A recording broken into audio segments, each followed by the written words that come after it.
You're not alone. If you need someone to talk to today, please contact Crisis Services Canada by either calling them at 1-833-456-4566 all hours of the day, or you can text them at 45645 at 4 p.m. to 12 a.m. Eastern Time. Remember, you're not alone, and Crisis Services Canada is here to help.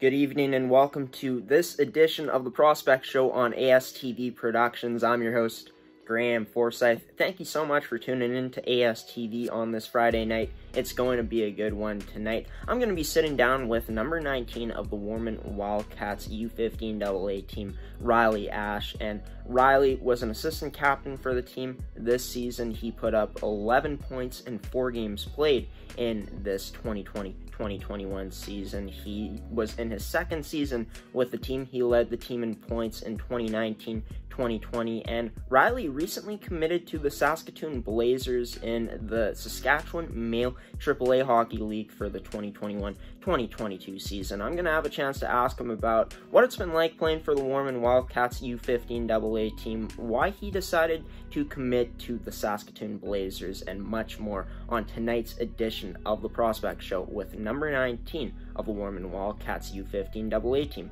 Riley Ashe, here on ASTV Productions.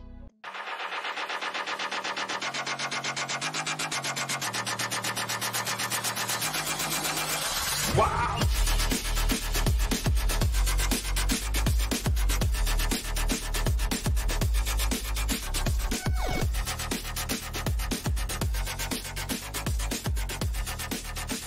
On this edition of the Prospect Show with guest Riley Ashe, number 19 of the Warman Wildcats U15 AA team for this season. Riley, it's great to have you here tonight, man. Thank you so much for coming on. How are you doing?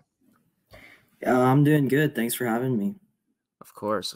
And I'm assuming this is your first ever time doing one of these shows like this, so it's great to have you on, and hopefully it's a pleasant first for you. Yeah. So we're going to start off things a bit light, not even talking about hockey, but some of the questions are going to be hockey related. It's just to get to know who Riley Ashe is. So we're going to get started here by, I'm just going to ask you, what was it like growing up in Warman, Saskatchewan? Well, I spent most of my younger years up until I was about 10 living on a farm outside of a small town called Shell Lake. And then I moved here in 2014, and then I think that's when I really started to get better at hockey and just grow as a hockey player.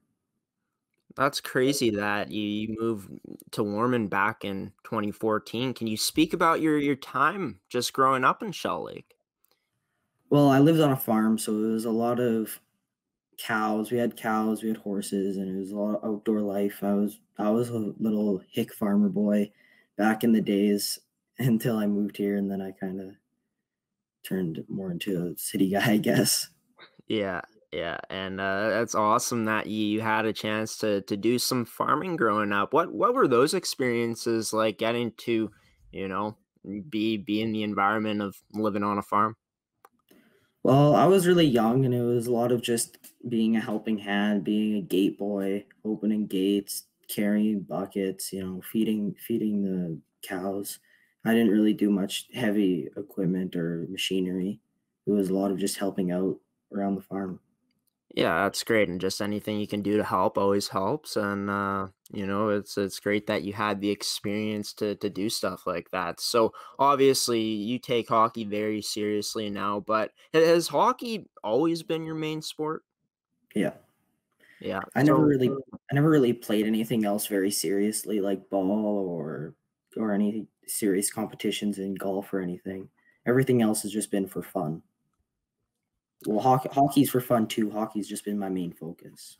Yeah, for sure. And your dream, or not your dream, but your hope is probably to enter into the WHL draft, get drafted, and then see where things go from there. Would I be correct in that? Yeah.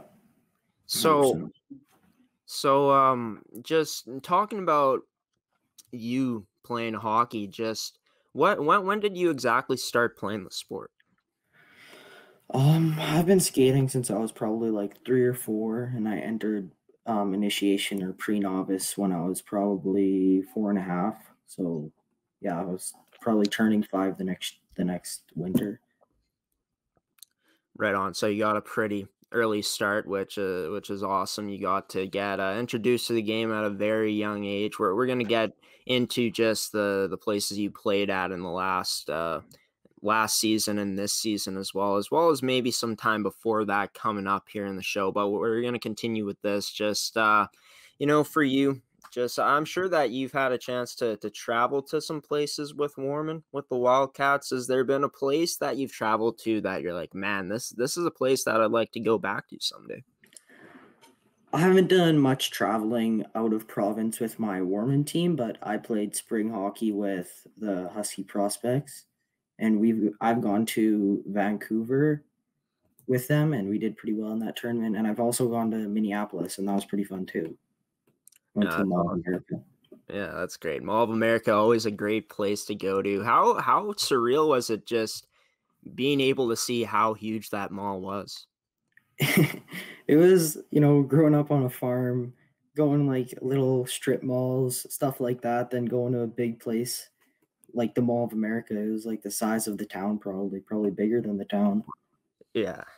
Man, yeah, and here in Winnipeg, Manitoba, where I'm from, I think, to the best of my knowledge, we have two malls that are like the main malls, St. Vital Mall and Polo Park. And Polo Park's bigger than St. Vital Mall, but the Mall of America is just on a different level, that's for sure, in terms of size. So, do you have a hobby at all that, like, in terms of just outside of hockey, that you like to spend your time doing? Golf. I golf Golf. a lot. Yeah. Kind of obsessed. Obsessed. Yeah, like Yeah. many hockey players are. It's a fun sport. I'm gonna be honest, I suck, but I'm sure you're not too bad yourself. Are you a pretty good golfer, you'd say? I'd say I'm your average golfer. I'm not too good either, but I just enjoy it. Enjoy the Yeah, challenge. yeah. Well, I'm sure you're not the type of golfer to shoot 120s consistently. But to be fair, I only go out about 2 or 3 times a year. But yeah, I'm not very good at the sport. What would you say the average score is that you shoot in a round? Um, on 18 holes, I probably shoot low 90s. So on a Yeah, 72 par, I shoot like 15 over. yeah. That's not too bad. That's pretty good. So you said you're obsessed with the sport. Do you golf like how in a week? How much would you say you would golf? Like in when golf season? Probably like during the summer, I probably go probably like 36 holes a week, maybe. Yeah, probably like 3 rounds a week at least. It's pretty good. It's pretty good. And are you the type of player that is strong with the driver and around the greens with the short game, or you get on the fairways with the irons and stuff? I will tell you this. I have the biggest 150 yard slice there is known to man. No matter what I do, I will slice the ball. So I try and stay away from the driver, or at least try not to slice it as best as I can. But I'd say I'm pretty good at chipping and putting. I'd say that's where my game stays below 100. That's awesome. Right on, and it's always nice to have that chipping and putting in your bag of tricks for sure in golf. It's a pretty big part of the game. It's one of the key factors for sure. Just talking about music now. I'm sure you're a guy that listens to music. Is there a type of genre that you enjoy listening to the most, or does it kind of vary? Country all the way, 100%. Country. Country, yeah. And country, honestly, it's a vibe sometimes. It's not my first choice of music. I'm more of a rap rock, um, alternative folk, not so much country, but I'll dabble in country once in a while. Is there a favorite group that you listen to the most in country? Oh, I like most country artists, but I've really been getting into the Offspring, like with it's like a rock band, like 2000s, 2010s. Oh, I yeah, really like them. yeah. Yeah, The Offspring is sick. I used to listen to them all the time. Yeah, like songs like "You're Gonna Go Far, Kid," The "Self-Esteem." kids aren't Kids right. The Aren't kids Alright. aren't all right. Yeah, yeah, Yeah, they that's just came out with a new album. yeah. I haven't listened to them forever. Is it a good album? Yeah, I'd say Yeah, it's good. yeah, yeah. And yeah, The Offspring definitely one of those bands that that I used to listen to, and honestly might give them another listen again soon. But yeah, we'll see with that. So, in terms of TV or movies, like, do you have a certain TV show that you like watching the most, or are you more of a movie guy? I like watching TV shows. I watched almost everything on Netflix, I think, in my spare time, especially with COVID. It's really not much else you can do. So I really liked Sons of Anarchy. I thought that was like a really good show. I also like The Office. Uh, the Office, the US version. Yeah. Yeah, good old Steve Carell, Rainn Wilson, John Krasinski, Jenna Fisher. The whole cast is phenomenal. One of my favorite shows ever. And I know some people don't like it, some people love it. I'm in that category of people who love it, just like you. Is there a certain show that you've kind of gone into hoping that it would be really good, and then you came out of it thinking, it could have been better? Um, there's been a lot of shows that I've been told to go watch and they'll be really good, but there's just shows that I can't get into, like The Blacklist. My mom told me to go watch that. I couldn't get into it. Maybe a few episodes, but it wasn't as good as I had hoped.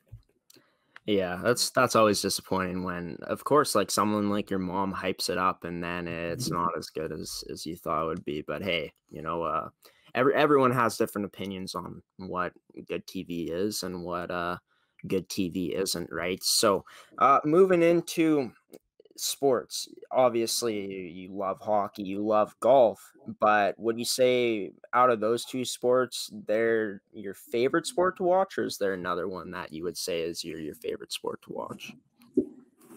Hockey's my favorite sport to watch. I could watch hockey all day, every game. Yeah, I also like watching the PGA Tour sometimes. If it's a yeah, big tournament, like I just watch the Masters. yeah, yeah. Yeah, the Masters was a good tournament. Matsuyama ends up taking it, which was, I think it was a historic win. I think he was the first First Japanese player Japanese player. Yeah. to ever win a First major. Japanese player to Yeah, ever win. I'm not sure. I think it was just the Masters. the Masters. Yeah, well, I'll have to check it up on that. But yeah, just crazy. Who do you pick going into the tournament as your winner? I had Jordan Spieth winning it. Yeah, and he was hot coming in. I went with Justin Thomas, and he was doing not bad, and then he kind of fell off as the tournament went along. But man, so many great golfers out there. Is Jordan Spieth your favorite golfer? No, my favorite golfer is probably Tiger Woods. Like just his whole aura of him. Like he's just such a competitor. I get addicted to those YouTube videos of like the US Open, and it's like 40 minutes long, and I just watch this documentary about Tiger Woods completely dominating a golf competition. It just gets me like hyped up, to compete. Yeah, Yeah. Tiger, man, just an icon for sure. I'd say a sports icon because even if you don't watch golf, even if you don't know what golf is, you've heard of Tiger Woods. He's that polarizing and that iconic in the sport.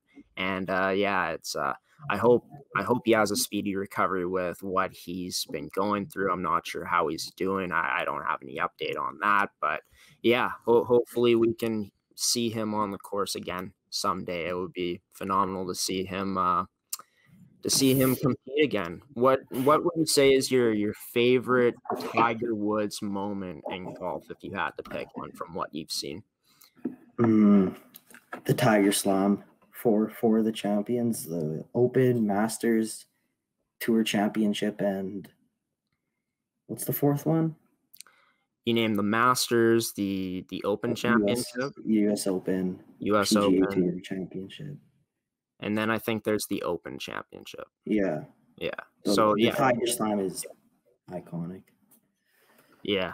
And it's amazing what he's been able to do for the sport, and just how much of an icon Tiger Woods is. Let's move into hockey now. Just, you say you watch a lot of hockey. You could watch it all day long. Is there a favorite team for you in the sport of just watching the NHL? The Oilers. I've liked the Oilers since I was probably since I could remember. Even through the tough years, early 2010s, I still rooted for them. And then they got McDavid, and it was and that's how it went. Oilers all the way, I guess. Yeah, Connor McDavid has separated himself as the best player in the world. I said earlier, like in February when I was talking to Xander Schulte about how I said, like, he said his favorite player was Nathan McKinnon. And at the time I was like, you can make a debate for who's the best in the world right now. I'd still be taking McDavid. And just as the seasons went on, Connor McDavid, he's in a class by himself. Why? Would you say that Connor McDavid is probably your favorite player in the NHL right now? He's definitely my favorite player to watch. Yeah, every play, it's just he's so good at separating himself from other players. Like every step he takes, he's just getting further away, and he's just creating so much space all the time. So many chances to score. Yeah, his speed, his hands, his vision, his IQ, on, and he's improved his whole game too, just in terms of his defensive game, and that's going to be scary, especially with a guy like Leon Dreissital on his team. Darnell Nurse has been having a great season. If Smith can get hot too in net in the playoffs, it's going to be interesting to see where this Oilers team can go. In terms of, you said like Connor McDavid is probably your favorite player to watch, but is he your favorite player outright? He's probably one of my favorite players. I like a lot of guys. Like McKinnon and Kane has been having an unreal season. Yeah. Well, I like watching a lot of guys, but McDavid is probably number one for people who I enjoy watching. Enjoy watching play hockey, I guess. Last question before we go to our first commercial break in this edition of the show. Just what would you say is your favorite hockey memory up until this point? Probably winning the Pee Wee Provincials in 2018-19, I think it was. All right. Pee Wee Provincials. Yeah. That was lots of fun. That's great. I bet it was. And we're going to get into that in just a moment. I'll be right back with number 19 of the Warman Wildcats U15 AA Bantam team, Riley Ashe, in just a moment here. But first, a word from one of our sponsors here on this edition of the Prospect Show on ASTV.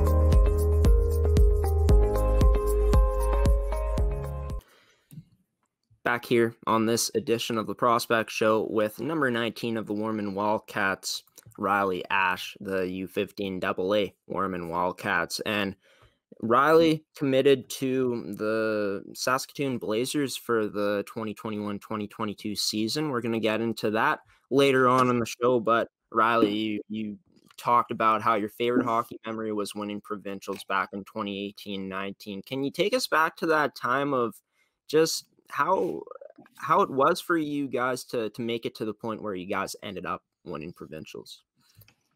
It was I'm gonna say that I expected it. Like, we were such a good team. Our second years, like, I wasn't one of them. We were so good and so dominant, or even our first years were really good. We went undefeated for the first half of the season. I think throughout the whole season we went like 21-2. It was really good season. So it shouldn't have been a surprise that we went that deep. But then I think when it really happened, it really hit that, holy, we just won this. It was tons of fun. Yeah, and it's amazing what you guys were able to do. Like you said, went undefeated in the first half of the season, only lost like 2 games in the whole season, and ended up winning provincials. You'd say like the biggest reason why you guys had so much success and to dominating like that was just the skill you guys had out there on the ice from top to bottom on the roster. Yeah, that's 100% accurate.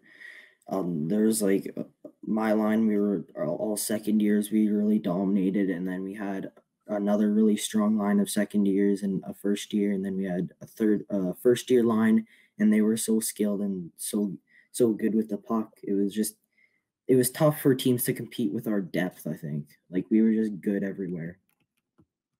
Were you were a big part of why that team won, I'm assuming? Were you playing like top line minutes? Yeah, we were really even throughout the start of the season. Our coach, he played everyone really evenly, but in certain times like power play, we would get put out, and then throughout playoffs we were played much more often than usual. Right on. And getting to get exposure like that, playing in big moments like that at such a young age, at the Pee Wee age group, just I'm sure for you it's really, looking back at that, just it's helped you at the time transitioning into the Bantam AA league, which you started in last season with Warman. It really helped you kind of be prepared for any situation you were put out in. No, yeah, I agree. That Pee Wee year of that dominance, it really helped me going into Bantam. And I actually tried out for Bantam as an underage, and I got cut. I needed to be like top 2 or something, and there were some really good 04s that year, so I didn't make the team. But it was kind of like a blessing in disguise, being able to go back to Pee Wee and have that really good success playing against kids my age. Yeah, and definitely, I'd say it's a blessing in disguise, because you got to play in a lot of situations that as an underage you probably would have not been put in. I mean, maybe you would have, but most likely not with the age you were. It's great that you had a season, before jumping into the Bantam AA league to get exposure into playing into situations like that. And I haven't even asked you, like, which team was this that you won with in your Pee Wee AA? Warman AA Wildcats. Oh, right on, right on. So, yeah, you'd say, like you said, that's your favorite hockey memory ever. Just I'm assuming like it's probably going to be up there for a very long time, just when you look back at your memories in hockey throughout your life. For you, just what was it like getting to celebrate with your team at the end, knowing that you guys finally accomplished the goal of winning the provincials? Just knowing that you said it was expected for yourself personally, but just actually seeing it happen and it come to fruition. Just what was that like? It was just such a relief. Like, it was just such like a proud moment for like me and my teammates. Like, we were just so thrilled to accomplish our goal. Like, even from the start of the season, that was our goal, was to win playoffs and then move on to provincials and win provincials. What would you say was the biggest part of your game that stood out in that season to you, having the types of success that you had, for you to be able to be that player that was able to be put out in those different situations on the ice in your Pee Wee year? I would say, like, At that age, I feel like I was a really good skater and I was quite fast and I passed the puck well. So me and my line mates, we created like lots of opportunities during the game to score. That's what really separated me. After the season, you win the provincial championship. Bantam is that next step into developing your hockey career, into playing with the Warman Wildcats U15 AA team. Did you do off season training back then? Like, did you do any cardio stuff, any strength training, or were you more of a guy that would just kind of sit back and reflect on just things that you could maybe improve on in terms of just simulating on ice situations off ice? I did both. I did obviously like off-season skating with Tretch Power Skating, Jordan Tretch, and I also did just some workouts. I used to go to CrossFit for a bit. Like that summer, I went to CrossFit. I wasn't really a fan though, so I didn't go back. But I feel like it did help me. It did make me more like stronger and conditioned to go into that next year of Bantam. And the season that you had in Pee Wee, like you saying you got cut from the U15 team as you tried out as an underage. Could you speak about like just what the coaches said to you after they cut you in terms of just what you needed to improve on to get to that Bantam AA level? It wasn't really much. It was more like we have like such a strong 04 group and you're going to do much better and have much more success in Pee Wee. I don't really remember much of the conversation, but I think it was just like the email, but that's what I interpreted it as was I'll have better opportunities in Pee Wee. Well, you also had a chance to get called up to this team for, I believe it was 7 games in that season. You put up 2 goals, 0 assists for 2 points. Just what was that like, getting to be able to be called up to the Warman Wildcats U15 AA team? Yeah, it was 6 games. They got that wrong because I'm not sure why I was put for 7, but I remember that being wrong. But I remember my first game, I think we were in Battleford. Battleford was a big team. They were a bunch of strong forwards, much bigger than me. I was probably only like 5'5" at the time compared to these 6 foot tall kids, and they were much stronger than me. And then going into the next couple of games, I got a bit more confident, and then I scored my first goal on a breakaway goal against Weyburn, and that I was really excited for that. As an underage, as a AP, I just tried to go out there and I just tried to not make any mistakes. Like that was just my goal, was to just not get scored on. I wasn't trying to go out there and score. I just wanted to be good defensively and get the puck over the net. How would you say that those experiences in those 6 games helped you kind of get an early jump on some of the players coming in with their first time trying out for a U15 AA team? For you to have that experience in your season playing in Pee Wee, knowing you're going to make that jump to Bantam the next season, how was that for you, having that early experience to play in that league the season before? I think it was just the speed and size of all the other players. Like even throughout that year when I was practicing with the Bantam team and I was playing games with them and I was just getting faster, like because I would have to like go and be stronger and faster against the teams and like in the games. So going back to younger kids, when I'm playing against kids a year younger than me rather than 2 years older, it made that much of a difference, I think, in my game.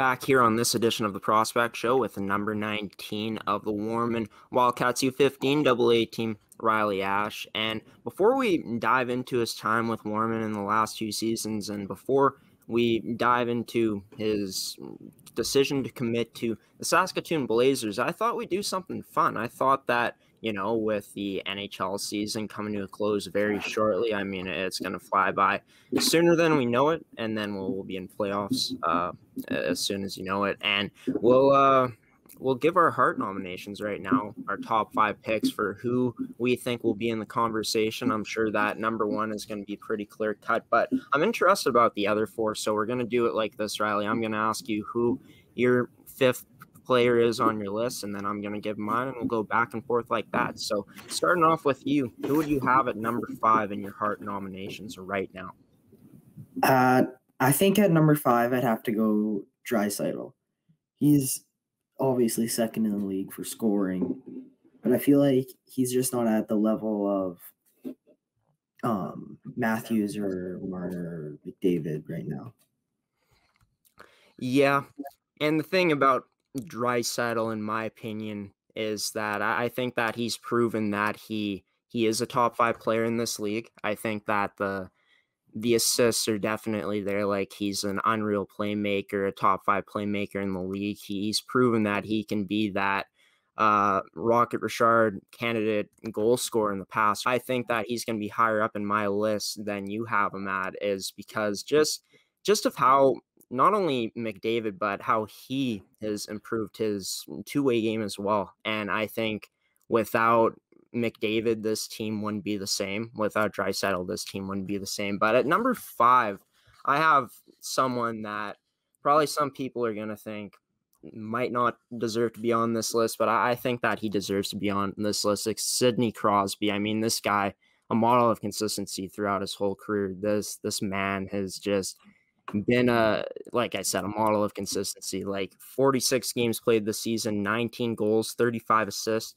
for 54 points in the league. He's done this while having to carry the load of not having Malkin there, and just the position that the Penguins are at right now. I have to go with Sidney Crosby in my top 5 at that 5 position. So who would you have at number 4?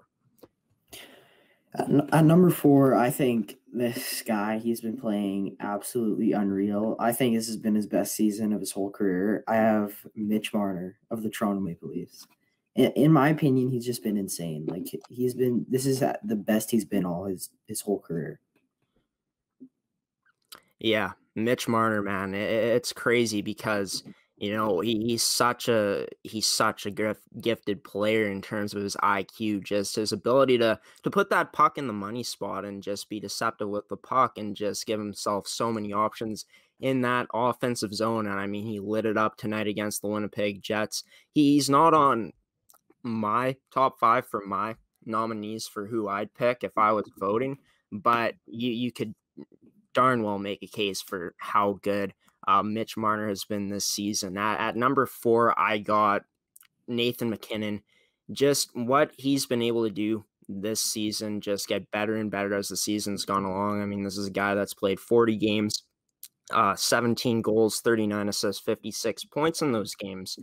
And, he might have more now, but I'm not sure. But he's just that type of player where I feel like even though Rantanen is that elite talent, beside him, he's the guy that's driving the offense there. And he's also a guy that is one of the best two-way forwards in the league. And I think that as stacked as this Colorado team is, I think that without Nathan McKinnon come playoff time, this team would be, not as good as they would be if they didn't have him. If they had him, if he's in the lineup night in, night out, this is a cup contending team, and they are right now with the talent they have. I just think that he gives them that extra boost and that extra push to be that team that's going to be in conversation for that cup come playoff time. And he's just had an unreal season. Let's go with your number 3 player who you got on the list as your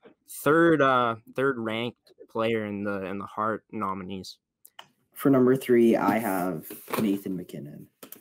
Pretty much just everything you said. Like, he's just one of the best players in the league, and he has been for the past probably 3-4 years. And every year he's gotten that much better, I feel. Yeah, Nathan McKinnon, like he's just gotten better and better, like you said, and just it's clear that he is not only one of the best offensive talents in the game, but one of the best two-way forwards in the game now. And I actually have him as my number 2 player in the world right now, behind McDavid. I think McDavid's in the class of his own, but Nathan McKinnon right now is a top 3 player for me. At number 3, I got Leon Dreissital. 45 games played, 22 goals, 42 assists, 64 points. Just like I said before, everything I said about him before, just his playmaking ability, even though he plays on a team with McDavid, it's just he creates more problems for teams out there. It's just he's so good with putting the puck in the right places for his players to get the best chances to put that puck in the net, and just he's turned into a better all-around player. And I think that that's been one of the most impressive things about him and McDavid this season, and why the Oilers are going to have a good chance to go far. I think if those guys are on their game and everyone else on that team, falls in line. I think that, of course, like I said earlier in this episode, if Smith can get hot, it's going to be interesting to see how far this Oilers team is going to go. Let's go with this number 2 position. Who you got behind the number 1 player on your list at number 2? You can't have a top 5 without having Matthews, and that's who I have at number 2. He's just the best goal scorer in the league, and he's going to be for a long time. And with the wrist problems he's had this season and the injury problems, he's been unreal. Like, he's top 3 player right now. Yeah, definitely. Yeah, that's a pretty good argument. With the season he's been having, he's missed some time, of course, but he's, like you said, just probably the best goal scorer in the league right now. He is the best goal scorer in the league. I mean, he's the front runner for the Rocket Richard Trophy, and for him to be doing what he's been doing with the wrist problems this year has been awesome. What he's been able to do with the talent around him has been impressive too, using it to the best of his advantages. Just with him playing 42 games, putting up 34 goals. I'm not sure how many assists he has, but just he leads the league in goals and even strength goals, second in even strength points. And once again, it's another player that his two-way game has taken that next step. And I think that Austin Matthews people got to stop hating on him, even though he plays in Toronto. And everyone hates Toronto because of the media and just what their fans say. But Austin Matthews deserves respect, and I think he deserves to have that number 2 spot. I'm right there with you, man. Let's go with number 1. I'm pretty sure it's going to be the same. I want to hear what you got at number 1, though. Number 1, I have Jonathan Huberdeau. No, I'm just kidding. Obviously, it's Connor McDavid. Yeah. He's just 10 steps ahead of everyone. Like, he's best player in the league by far. Yeah, you said it best. He isn't, just paraphrasing what you're saying, going off of what you're saying, just he's in a class of his own right now. Just a guy that, like, 25 goals, which is solid, 52 assists, which is a league lead by a huge margin, like a pretty big gap, 77 points, and a point per game average of 1.71. This is a guy that, has also improved his two-way game once again, and just he is the most electrifying player in the league. He's the best player in the league, and if I was to start a franchise right now, I'd have McDavid at the top of my list as a player to build around. And just, there's not many players in the game that can do what this guy can do. Along with Dreissital, it's scary what these guys have the capability to do together. And just he makes this Oilers team, I think, a playoff contender year in and year out with his skill. And just he's run away with this award already, in my opinion. And it would shock me it would absolutely shock me if McDavid doesn't get this award when the awards are announced. But yeah, that's going to do it for our Hart nominations, who we think should be, from 5 to 1.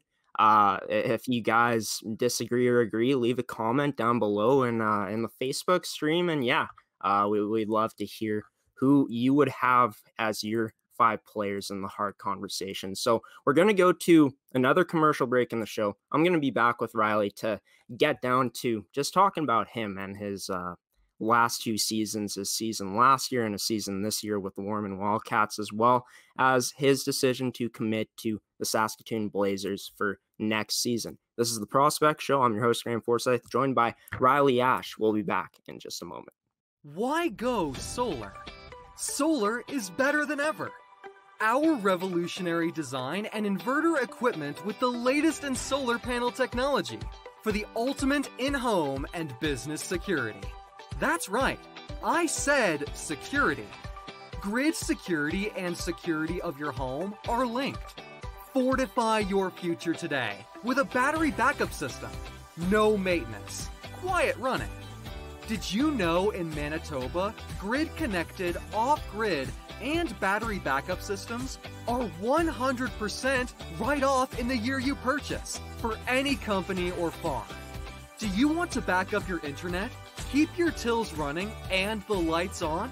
We can install a system that is right for you, with battery backup fully capable of taking on all those essential loads and keeping you running.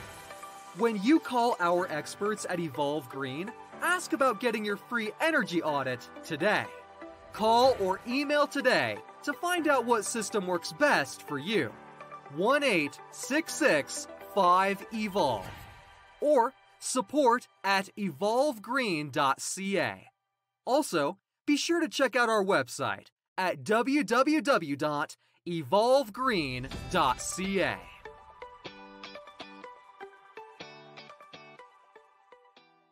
Back here on the Prospect Show with number 19 of the Warman Wildcats U15 AA team, Riley Ashe, and me and Riley just talked about our Hart nominees, who we think are the 5 players that could be deserving of the Hart, even though I think you think this too. It's only one in McDavid. But yeah, once again, if you guys disagree or agree with our list, leave a comment down below, and it's always fun to hear what everyone has to say about who they think should be in the conversation. So we're going to move away from that, of course, and talk about Riley's last 2 years of playing hockey, of course, his 2019-2020 season and his season this year with Warman. So starting off with the 2019-2020 season, you come in having some experience of playing in this league before, in the season before, when you got called up for 6 games. You make that jump to play at that Bantam AA level. Just what was it like getting to experience playing a full season with the Warman Wildcats in that U15 AA league? It was a lot of fun being able to compete and have a chance of actually missing playoffs.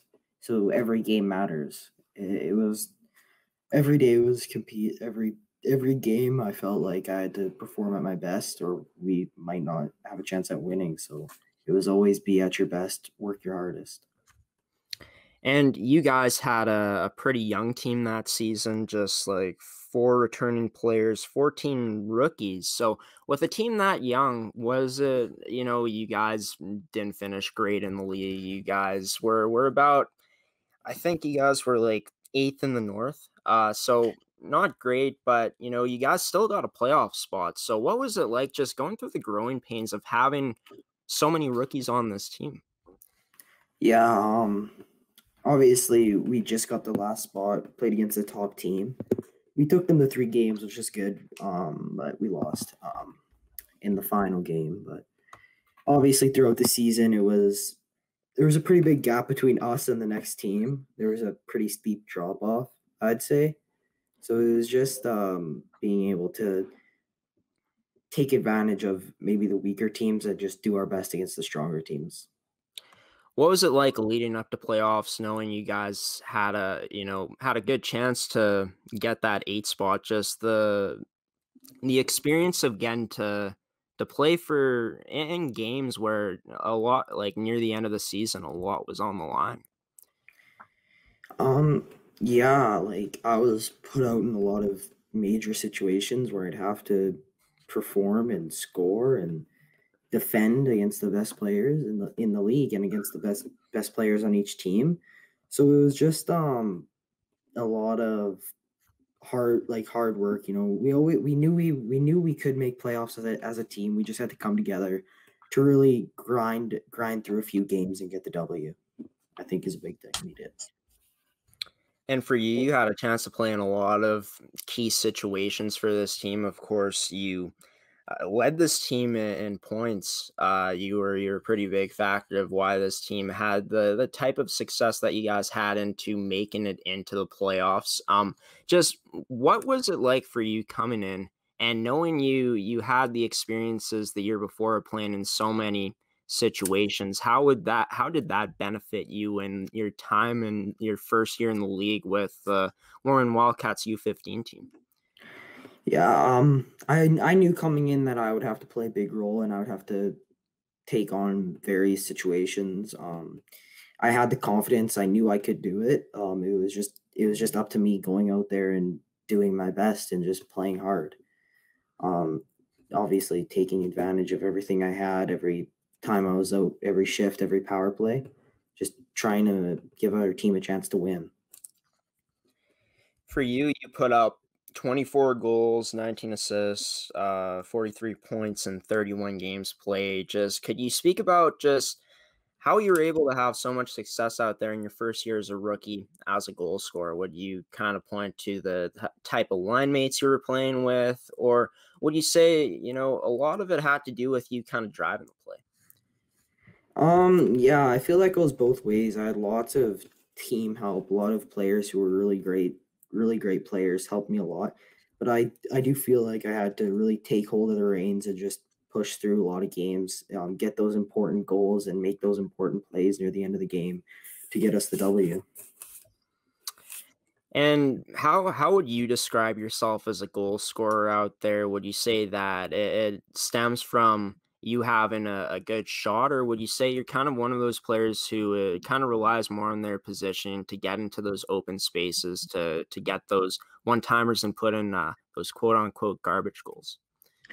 Yeah, I think it's a little bit of both. I like in my previous seasons, I wasn't much of a goal scorer. I had usually had like 20 more assists than I had goals, but coming into that season, I don't know what happened. I just started putting the puck in the net more, just like you said, being in the right spots, taking advantage. I didn't shoot that much that year, honestly. I should have shot way more, but it was just being in the right spots, like you said. And you put up, like you said, more goals than assists than you usually do. You would say that kind of stemmed from you would say that kind of came down to just the roles you were asked to play on this team. Yeah, 100%. It came down to that. It wasn't so much as anymore as me giving it to someone else. I had to really just try like take the puck, make a play, make a shot, just do whatever it took to try and put the puck in the net or find a teammate to put the puck in the net. As the season went along, like bonding always a huge part of hockey and how a team has success. And even though you guys finished eighth, I feel like with you guys having such a young team, I feel like there was a lot of bonding going on just with how many young players you guys had on the team. Can you speak about just how the bonding was throughout the season with this Warman team in that first year? Yeah, our team got along really well. Like it was one of the most fun years I've ever had.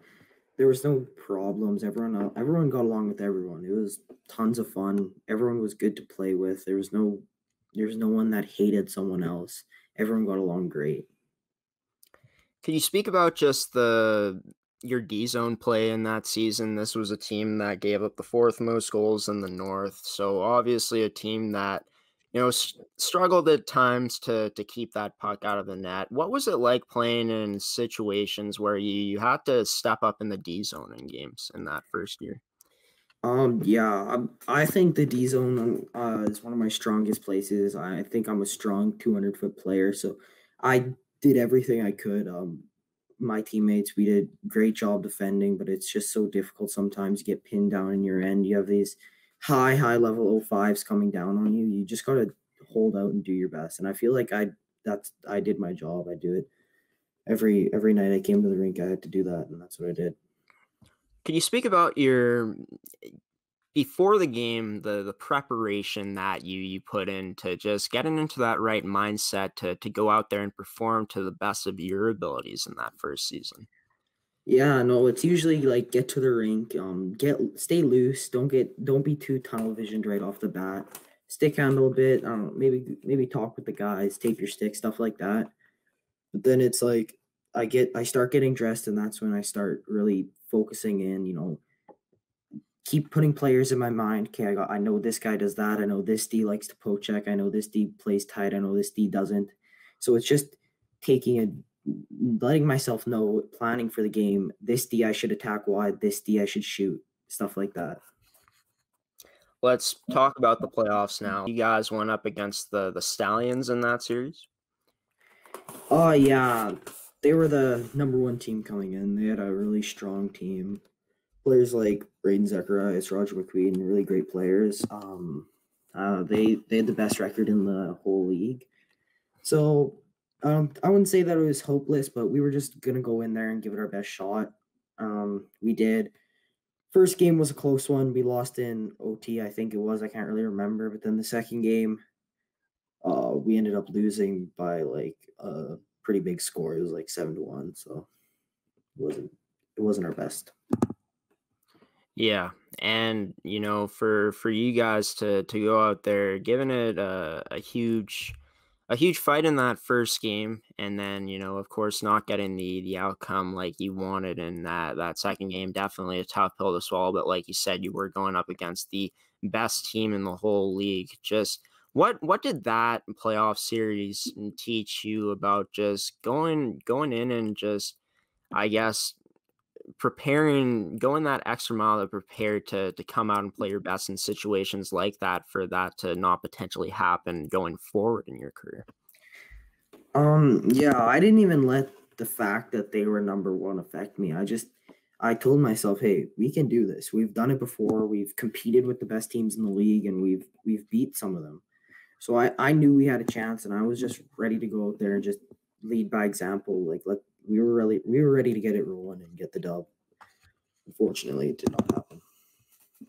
After that playoff series ended, you obviously had some time to reflect on your season, just what you guys did good, what the bad was out there. Just shortly after the playoff series, just what was on your mind in terms of just you focusing on getting prepared and getting better and going into the next season?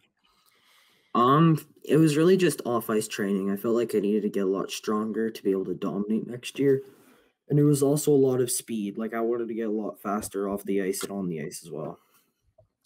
Well, we're going to talk about your season this year with the team, which was your second season in the league, in just a moment. We're going to go to another commercial break here in this edition of the show. I've been joined by Riley Ashe, number 19 of the Warman Wildcats U15 AA team of the Saskatchewan AA Hockey League, here on ASTV Productions.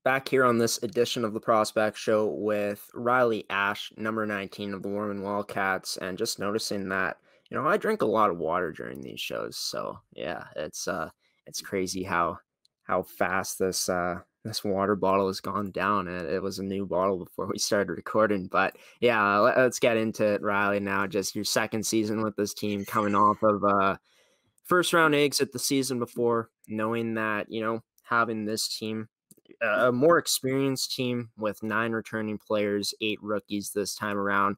Just what was it like for you guys just going into the season in terms of the expectations that you guys had this time I think they were a lot higher than the year before. Honestly, we were coming off the 2 years ago the provincial win, so we had the same core group, the same first years coming in, and we had a lot of high expectations for ourselves. Unfortunately, we didn't get to see it pan out, but I really do believe that we would have went far, could have won playoffs. Yeah. And I think that a big reason for that is just your guys' experience of playing 1 year in the league and just the experience, like you said, of having that championship experience and your provincial when the year in your last year of playing in Pee Wee, just with knowing that the season had a high possibility of getting canceled. Did you feel like you guys went out there and treated the games a bit differently than you would have in other seasons? Yeah, 100%. Like you said, you never know. We never knew what was going to happen at that time, and we were just treat every game like your last was basically the motto of each game. Go out there, compete, show what you can do. Just be the best you can. Basically, the whole gist of the game. You guys finished with a pretty good record this season. I think you guys only lost one game, correct? Yeah, we lost one game against the Saskatoon Bandits. So what was that like with two teams that were, at the top of the standings at the time of that game going at it? Just the preparation for a game like that where you were going up against a team that had a lot of talent on paper. Yeah, obviously they're a really strong team. We beat them the night before, so we came in the game maybe a little slow, but as the game went on, it got a lot faster and a lot higher compete level. And I feel like it was just a few unlucky goals, few bad bounces, pucks not going our way, stuff like that could have been the difference in the game. And just being able to go up against a team like that, and like you said, as the game went along, it got higher in that compete level. How would you say that you thrive under that pressure of just going out there and competing at the highest level that you can? Yeah, I play my best when I'm playing against the best people. Because I pride myself on being better than them. And if I'm not competing at their level or higher, then I'm not doing my job. So that's what it's all about for me, just going out there and doing my job. Throughout the 4 games that you got to play in this season, how would you say that your game was building up? Of course, you had like 4 goals, 7 assists, 11 points in those 4 games. Like a strong start to your season. How would you say that the thing started to get going as you started playing more and more games? Yeah, I personally feel like it would have only gotten better for myself, like points wise, because I felt good at going in the next few games. I was getting a bit healthier, so I was feeling good.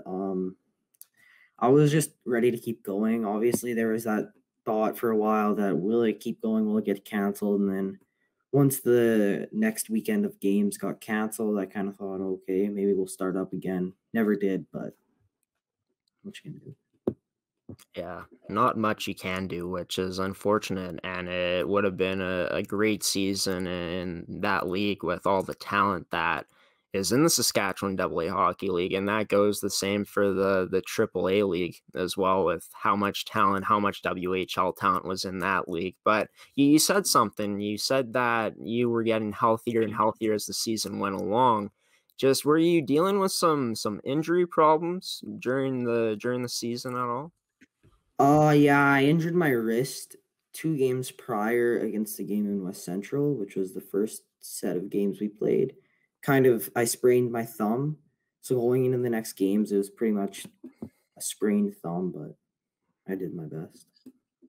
Yeah, and that's all you can do, right? Just try to do your best to battle through the pain and an injury like that. Just how was it for you just getting to experience going through that of just playing through an injury like that?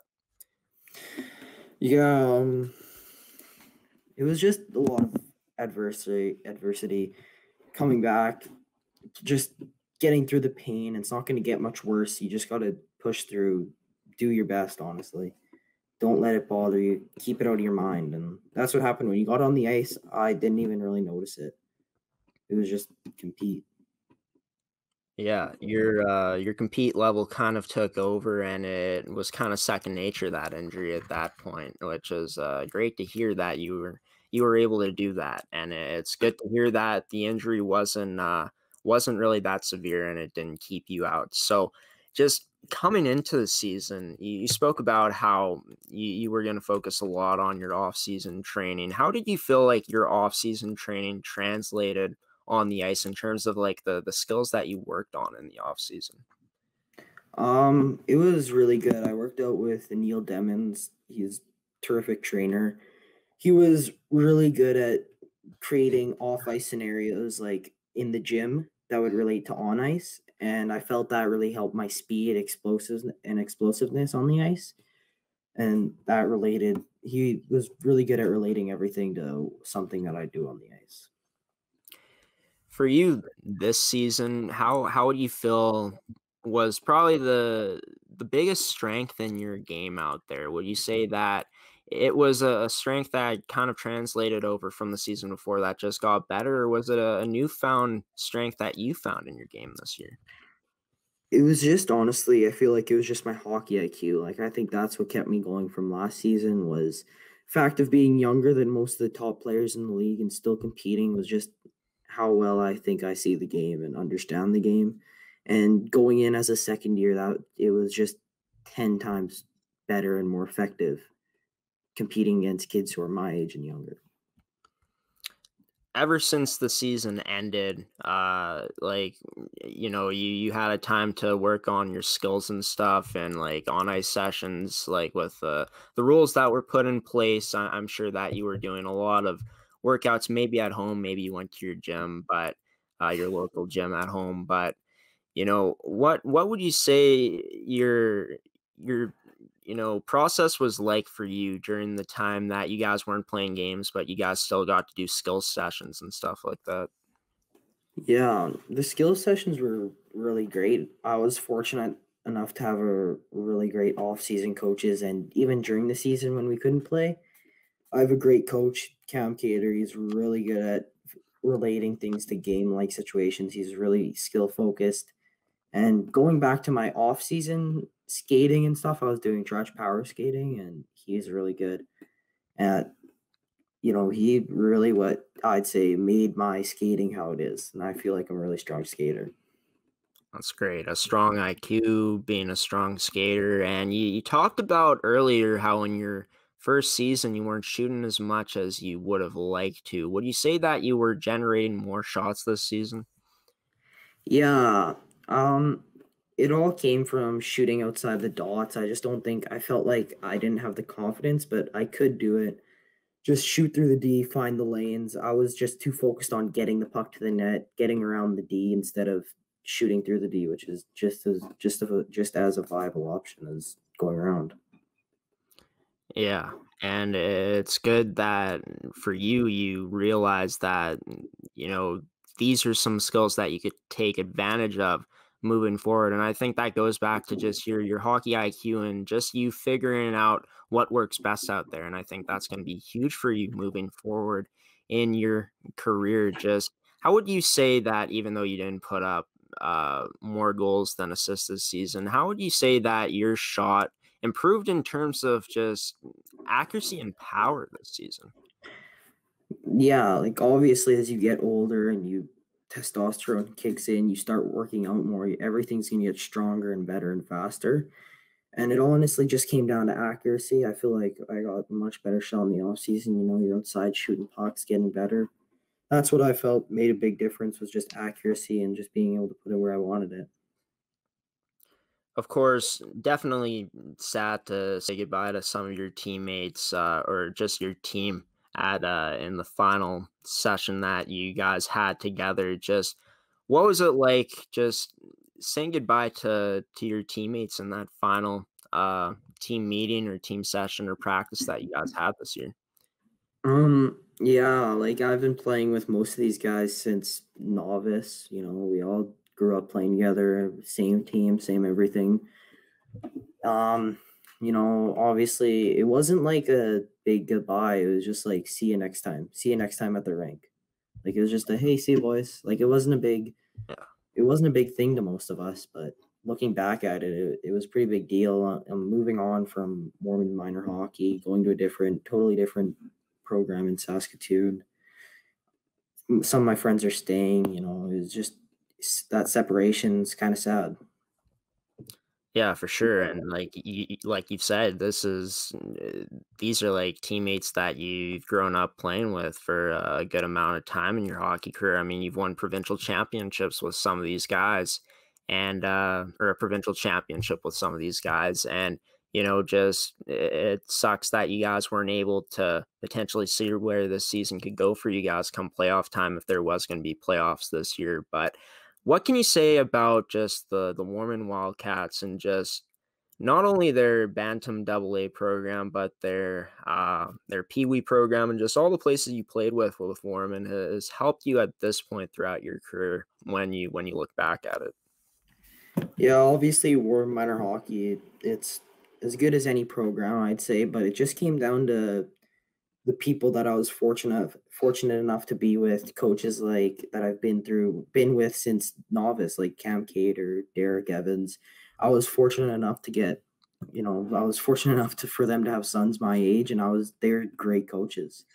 I'm thankful that I was able to be taught and learn from them. Yeah.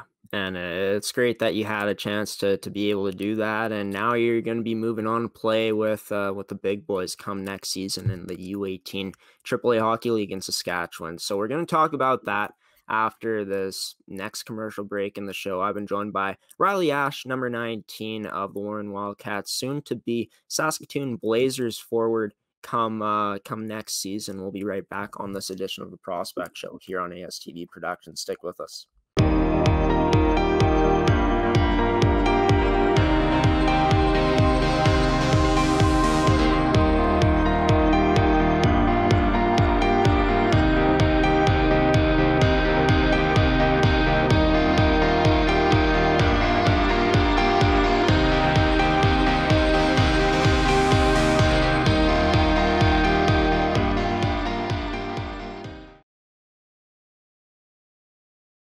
Back here on the Prospect Show for this final segment in tonight's episode with number 19, Riley Ashe of the Warman Wildcats. And he's not going to be wearing a Warman Wildcats jersey next season as he's going to be playing with the Saskatoon Blazers. He announced his commitment in just recently, basically. Like he recently announced it, and it's going to be awesome to see how he's going to fit into this team next season. Just why did you decide to commit to the Saskatoon Blazers to take that next step in your hockey career?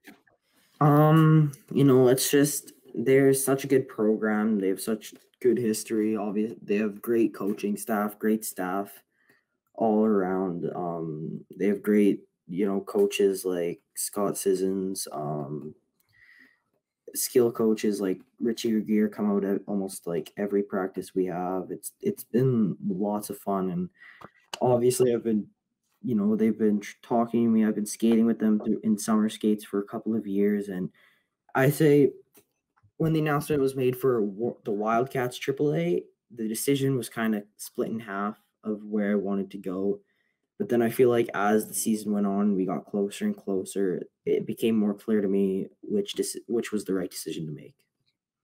So you've had a chance to skate with this team for the past 2 seasons. Do you think that familiarity with that team, just knowing just how good these coaches are, how good they are at bringing in talent, and just how good this team was this season, was that the familiarity aspect of things and just all the other things that was probably the biggest factor in you choosing the Blazers over Warman? Yeah, like obviously the recruiting, they did serious recruiting. We're going to be one of the best teams in the league next year just based off our first year players. Like we're going to be that strong, and it wasn't even just that. It was like literally, like I said, coaching staff from general manager Cole Shepard to like assistant GMs and stuff like Mackenzie Shore, like people like they're helping out every day. You know, they whatever you need, they'll help you out with it, and it's just great. And yeah, this team is going to have some great first-year players along with yourself. You're going to have Roger McQueen, Trey Wilk, Raiden Zacharias, Tyson, Butchkowski. Butchkowski. Yeah, that was a hard one to pronounce. That's a tough one. I appreciate that. I appreciate that. And my apologies to Tyson for almost butchering your last name, but just looking at that skill on paper with those first years, you know, just knowing how strong of a team this is going to be, just how excited are you to be able to play with guys like that come next season?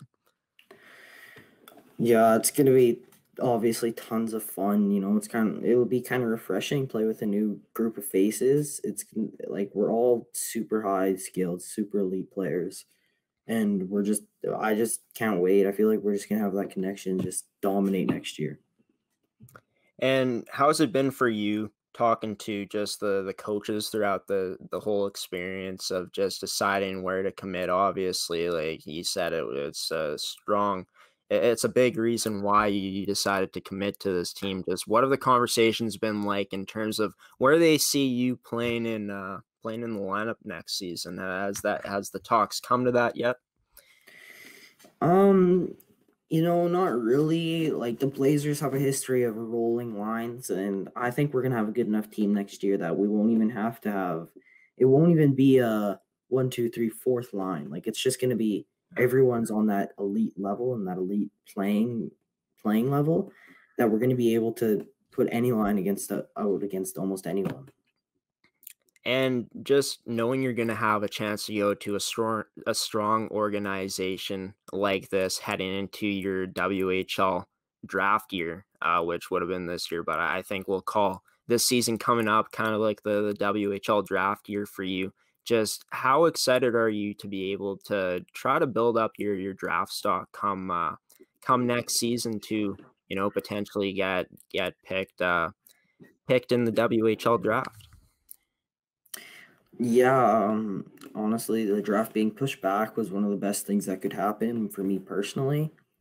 I feel like the next fall when the draft in December, like I feel like I'm going to be so strong and be able to compete so well that it's just going to put me higher in the draft than I previously would have. And for you, just heading in, you've spoken about your game, just what's improved, and you've talked about your hockey IQ. You've talked about how you became a stronger skater. You're a player who loves to compete against the best of the best, and you feel like your game elevates to that level when you're doing so. Can you speak about just what player you think this Blazers team is going to get when you make that jump to that U18 AAA level? Yeah, I feel like they're gonna get a player that can compete everywhere on the ice, playing all situations. Like in Bantam, I was put PK, power play, and I scored goals on the power play and didn't let any goals in on the PK. So I feel like they're gonna get a strong 200-foot player who can put pucks in the net and keep pucks out of the net. Making the world a better place is always a work in progress, because our idea of success is not an endpoint. It's a new milestone from which we can move forward. As industries rise and new technologies take shape, we're committed to keeping pace, to ensuring our innovations are shared and our journeys celebrated, even as we set our sights on where to go next. This is how we live, how we learn, how we grow. Red River College, what we're doing is working.